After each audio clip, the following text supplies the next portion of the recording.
Hello again. Welcome to part 2 of this blog, podcast, documentary, whatever you want to call it, of my school adventure. This is a very exciting week, with Tuesday and Thursday being our first 2 days of studio time in class.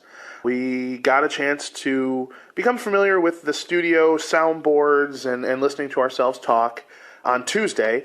Then Thursday we actually got introduced to Adobe Audition, which is the recording and editing software which we'll be using for editing audio in class, and also got to play around a little bit with recording our voice and things like that. We only recorded one actual thing. It was a 30-second commercial, but it was a really good start.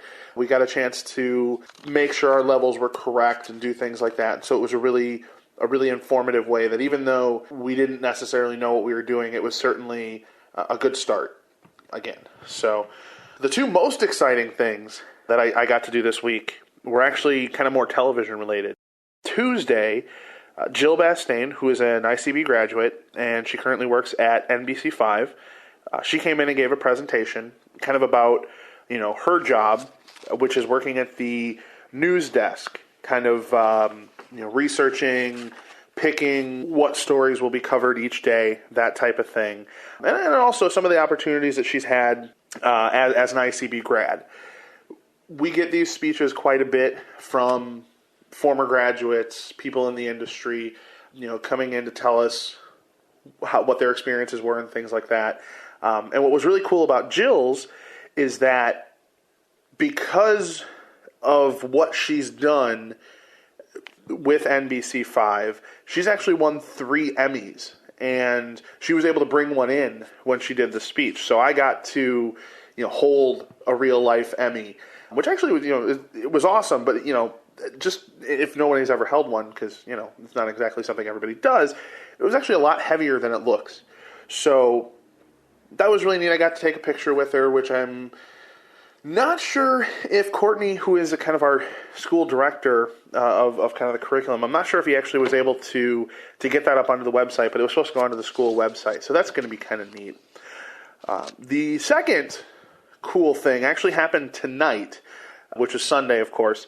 4 of our class, which again half of our class, got picked to go on a field trip to the Comcast Sportsnet studios in downtown Chicago. We got a tour from, he's actually an ICB instructor as well as the Comcast video editing supervisor. His name's Dave Mrotek. Really, really nice guy. Took the time to give us a tour of the whole studio, got to see all of their different editing bays for what they do with the video, kind of got some of the production side of things with how they put together video and put together audio packages and film and do those kind of things, which was just so neat. Even though technically I'm not really interested in TV per se, it was still nice to get that side of things, because some of the stuff does transfer obviously from radio to TV, not the video part of things, but certainly the audio and those types of things. But after the tour, we got to sit in the control room for an actual live broadcast. It was the Blackhawks pregame live for tonight, for their game with, I think it's Calgary, the Flames. But we got to see the way that the show gets put together. So not just, obviously they actually filmed everything at the United Center. They weren't in studio because the Blackhawks were at home. But we got to see, how the producer of the show, the director of the show, got to say, okay, this is where we're making a cut. This is where we're doing this. This is where we're doing that. This is how, we want this graphic to go up there. We want it to be a wipe effect where it kind of does a transition as opposed to just a cut. Those types of things. And, something that, although obviously Brian did work on a TV show and I got to see some of what he did, and I've done some video work before, this was certainly on a so much of a larger scale. It was so interesting to see, and something that, again, not really the area that I was looking into or really ever interested in, kind of the TV side of things. But at the same time, after getting that taste of it and seeing that, I mean, certainly I don't want to be on camera on TV. That's not anything I would ever want to do. But some of the behind the scenes stuff seems like something that I would really have a good time doing as a possible backup to radio. So that's something that I would certainly consider now because I got the chance to do it. So it was a great experience for that. Next week, we're going to be continuing to work with Audition. As I mentioned, that's obviously the editing program.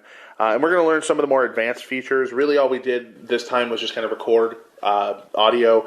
We didn't get into adding effects or adding, sound clips like music in the background, things like that. We didn't do that. Now, luckily for me, what I do at work now at Mogo with like the training videos and those types of things, the program is very similar to what I use at work. I mean, there's a different program. It's not Adobe that I use at work, but it's similar enough that some of the controls seem like they're pretty similar, some of the filters and things.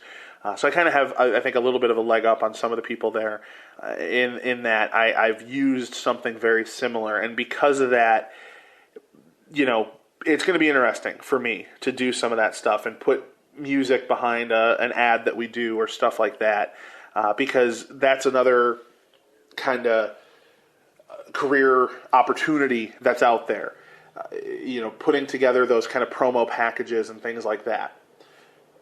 Going along the career path, one of the new studies that we're going to be starting is kind of the career services portion of the class.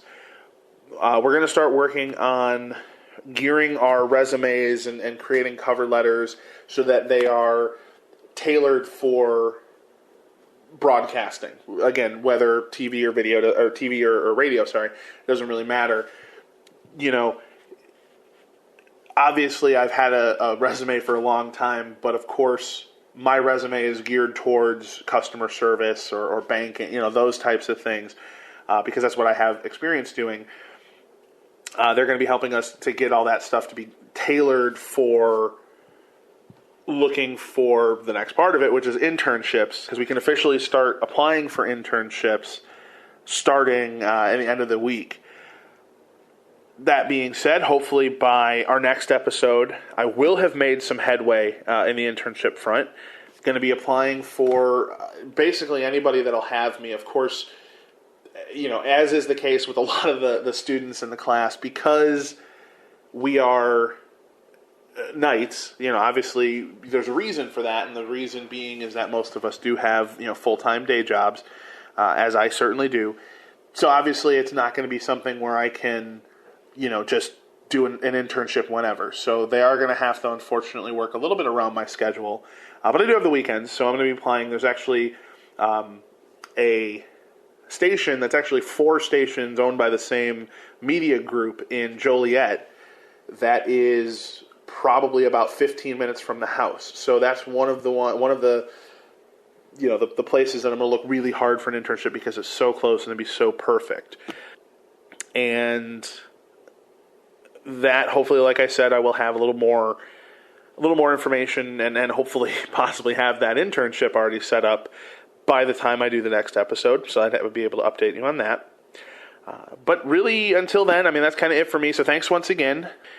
Want to let you know if you guys have any questions or comments on, what's going on, what we're doing, or what I'm doing, of course, or anything that you think I can maybe improve on doing the podcast, because of course, not podcast. It's kind of hard to say what this is because it is going up on YouTube because it's the easiest place for me to upload it, even though there's no video.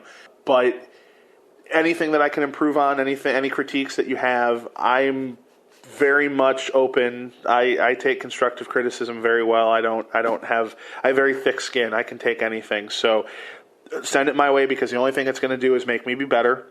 Go ahead and any of those questions or comments, please post them below on YouTube. If you don't want to do it on YouTube, if you want to send it directly to me, I mean, you can send it to me on Facebook. Most of you guys probably are seeing this via Facebook, so obviously you got me to direct message. You can also reach me on Twitter. For those of you who don't follow me on Twitter and you want to send it that way, it is Dr._Beard. and you can certainly reach me that way. You can also text me if you've got my phone number, which most of you probably do. Email, daniel.visage@gmail.com. Very simple on that one. I'm sure you can even put up smoke signals. I'd probably get those too. I'd get the message somehow. So once again, thank you so much, and goodbye. Talk to you guys next week.